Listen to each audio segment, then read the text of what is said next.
Good morning बच्चों। आज जो मैं टॉपिक लेकर आया हूँ यह भारत के इतिहास में मुख्य अदा पेश करते हैं और इनको विस्तृत रूप से जानने के लिए आपको वीडियो के अंत तक बना रहना अति आवश्यक है।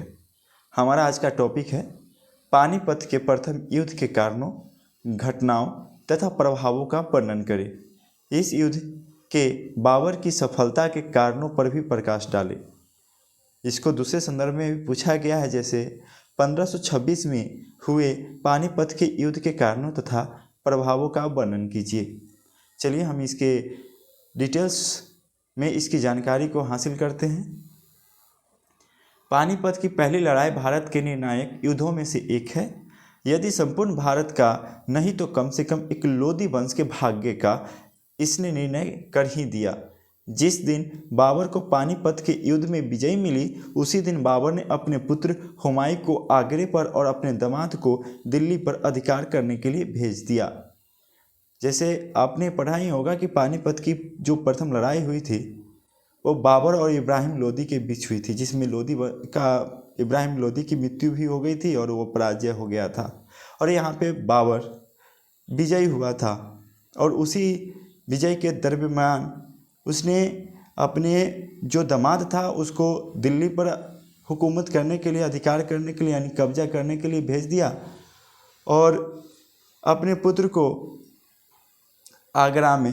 और इस तरह उन्होंने अपने अधिकार को 27 अप्रैल 1526 ईस्वी को दिल्ली की मस्जिद में बाबर के नाम से खुतबा पढ़वाया और इस प्रकार वह दिल्ली का बादशाह बन गया।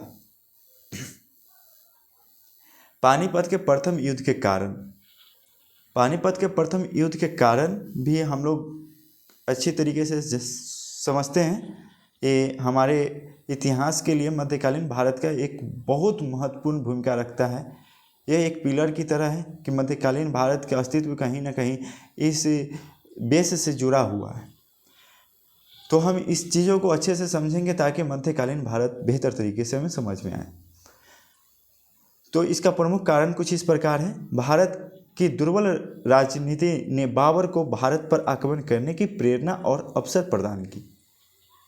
जो भारत की दुर्बल यानी कमज़ोर राजनीतिक थी, यहाँ का जो कमज़ोर राजनीति के कारण ही बाबर को भारत की तरफ आकर्षण या यूँ कहो कि किसी के माध्यम से निमंत्रण युद्ध करने के लिए या आक्रमण करने के लिए बढ़ावा दिया गया, जिसके कारण वह भारत की तरफ मूव किया, आने का प्रयास किया। इसके कुछ प्रमुख कारण हैं, वह जान लेते हैं हम लोग। भारत को एक बड़े साम्राज्य की स्थापना की इच्छा आरंभ से ही थी। वह शुरू से ही चाहता था कि मैं एक बड़े साम्राज्य का स्थापना कर सकूं।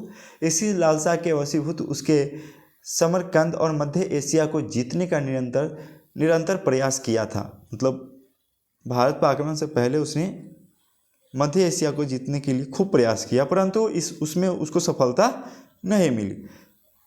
उत्तर पश्चिम की ओर की सफलताओं ने उसे दक्षिण पूर्व अर्थात भारत की ओर बढ़ने की प्रेरणा प्रदान कर दी। जब वह उधर सफल न हो पाया तो भारत की तरफ बढ़ने का प्रयास किया और निरंतर प्रयत्न करना उसके जीवन का लक्ष्य बन गया था। इसके लिए उसने अपनी क्षमता और साधन को बढ़ाया था। अपने विरोधी तुर्क, मंगोल, उज्बेक, ईरानी और अफगानों से युद्ध करते हुए उसे युद्ध कला का काफ़ी ज्ञान हो गया था। और बार बार जो प्रैक्टिस कर रहा था युद्ध करने का, बार बार जो युद्ध कर रहा था, जिसे उसे युद्ध कला का अच्छा खासा नॉलेज हो रखा था। उसके तोप खाने में उस्ताद अली तथा मुस्तफ़ा जैसे कमाल के तोपची भी थे, जो भारत विजय का एक प्रमुख कारण भी बना।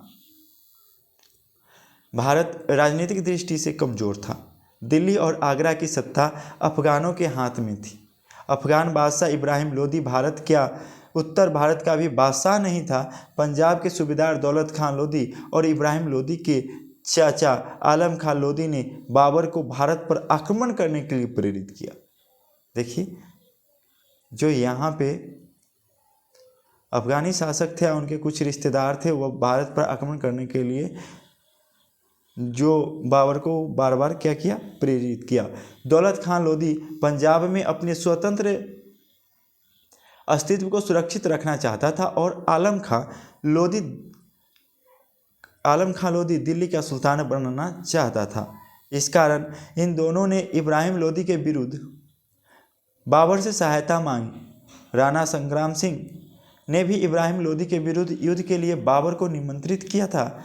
उसका सोचना था कि बाबर का इब्राहिम लोधी से युद्ध होने पर दोनों में से एक को समाप्त हो जाना या दोनों कमज़ोर पड़ सकते हैं। ऐसी स्थिति में उसे यानी संग्राम सिंह को लग रहा था कि वो दिल्ली जीतने में उसको आसानी होगी यानी सुविधा मिलेगी। यानी संग्राम सिंह यह सोच रहा था कि अगर बाबर और इब्राहिम लोधी के बीच युद्ध होता है तो निश्चित रूप से दोनों में से एक समाप्त हो जाएगा या दोनों में से दोनों कमज़ोर पड़ जाएंगे। ऐसी स्थिति में जब हम युद्ध करेंगे इब्राहिम लोधी से तो हमें दिल्ली आसानी से मिल जाएगा।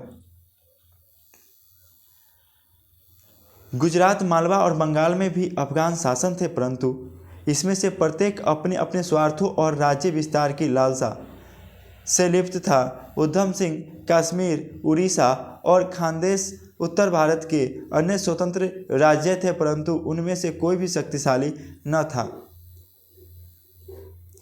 दक्षिण भारत में से एक शक्तिशाली राज्य राजा कृष्ण देव राय के नेतृत्व में था। उस समय दक्षिण भारत का मुसलमानी बहमानी राज्य 5 छोटे छोटे राज्य बरार, अहमदनगर, बीजापुर, गोलकुंडा और बीदर में बांटा हुआ था।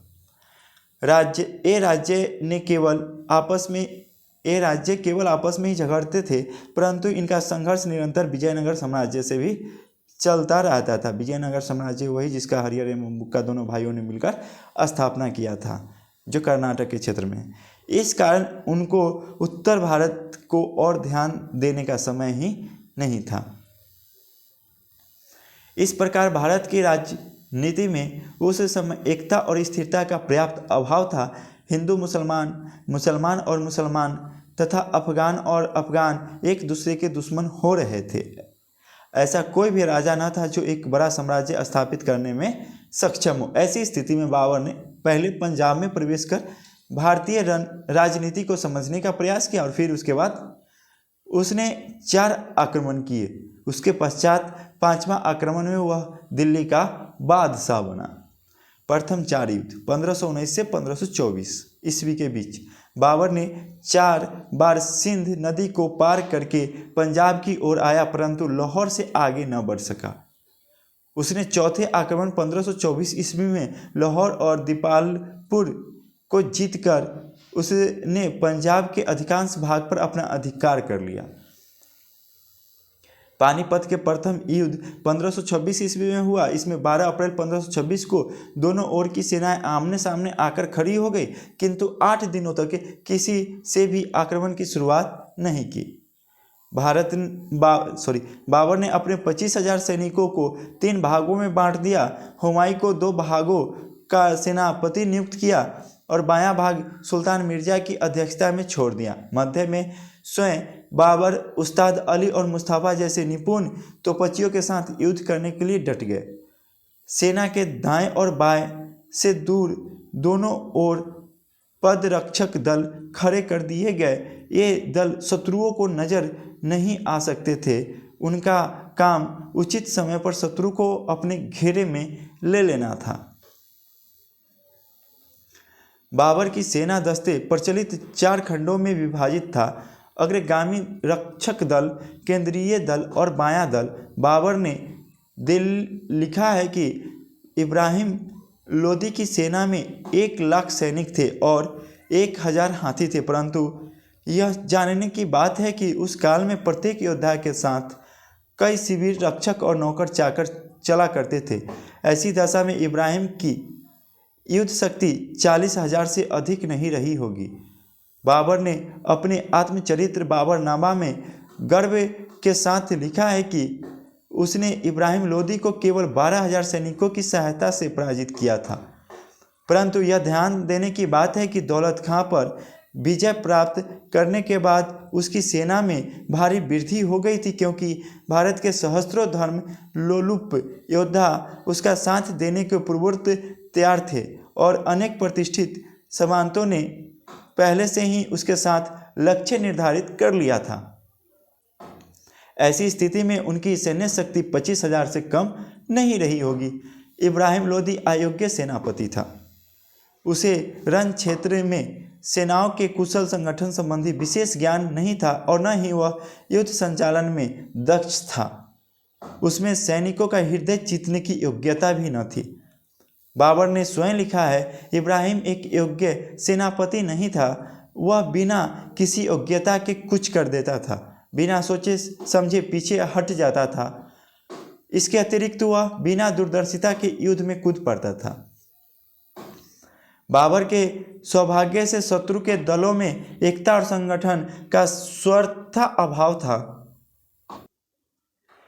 इब्राहिम अपने अविवेकपूर्ण कार्यों के परिणाम स्वरूप प्रजा का विश्वास खो बैठा था।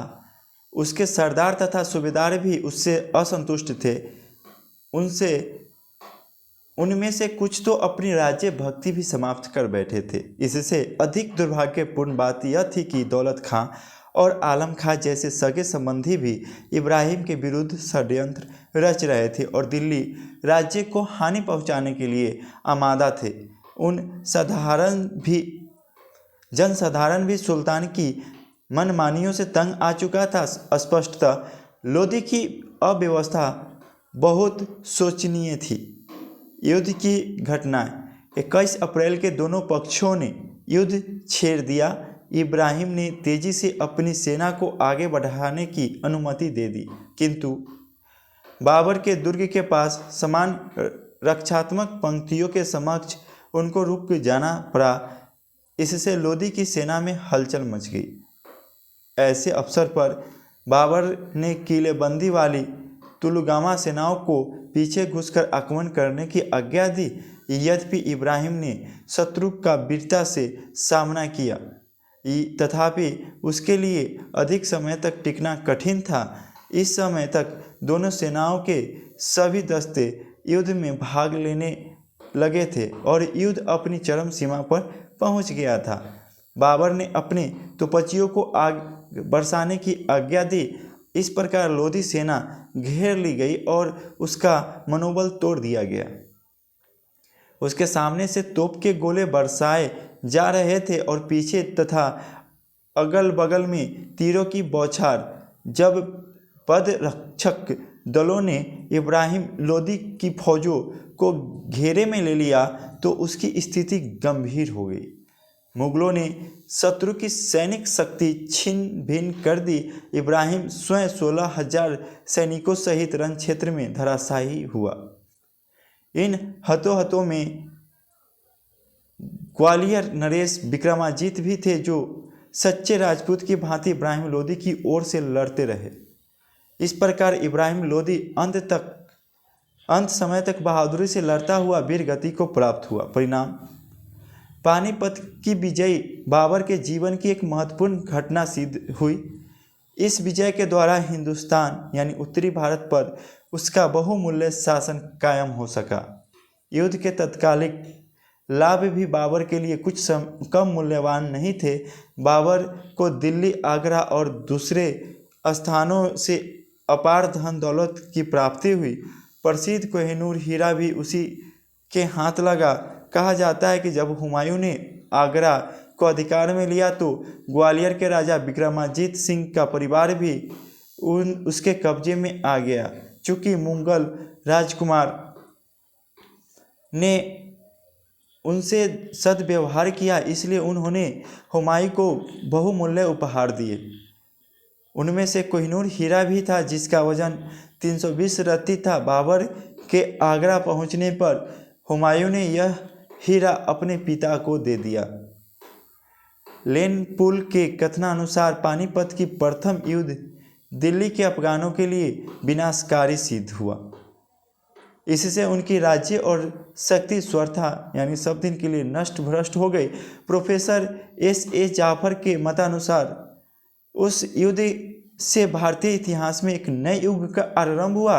लोदी वंश के स्थान पर मुगल वंश की स्थापना हुई। इस नए वंश ने समय आने पर एक ऐसे प्रतिभाशाली तथा महान बादशाह को जन्म दिया जिसकी छत्र छाया में भारत असाधारण उन्नति और महानता प्राप्त की। अतः यह कहा जा सकता है कि उत्तरी भारत को विजयी करने के निमित्त उसकी विजयी योजनाओं को दूसरी मंजिल पानीपत के युद्ध के साथ तय हो गई। आज के सत्र में इतना ही, फिर मिलते हैं नेक्स्ट वीडियो में। अगर आपको यह वीडियो अच्छा लगा हो तो लाइक ज़रूर करें, साथ में अगर हमारे चैनल पर नए हैं तो सब्सक्राइब ज़रूर करें। इस तरीके से हिस्ट्री के हर एक पॉइंट और हर विषय के प्रत्येक मुख्य पॉइंटों के साथ आपको वीडियो उपलब्ध कराया जा रहा है और कराया जाते रहेगा। साथ ही आपको प्रत्येक एग्ज़ाम के लिए महत्वपूर्ण और VVI क्वेश्चनों के साथ प्रैक्टिस सेट की भी उपलब्धता बहुत ही जल्द की जाने वाली है। तो आप लोगों से रिक्वेस्ट है कि जितना ज़्यादा हो सके वीडियो को शेयर करें और हमारे चैनल को साथ में सब्सक्राइब करें, ताकि हम इससे प्रभावित होकर और अधिक और अच्छे मात्रा में वीडियो आप तक पहुंचाते रहें। Thank you.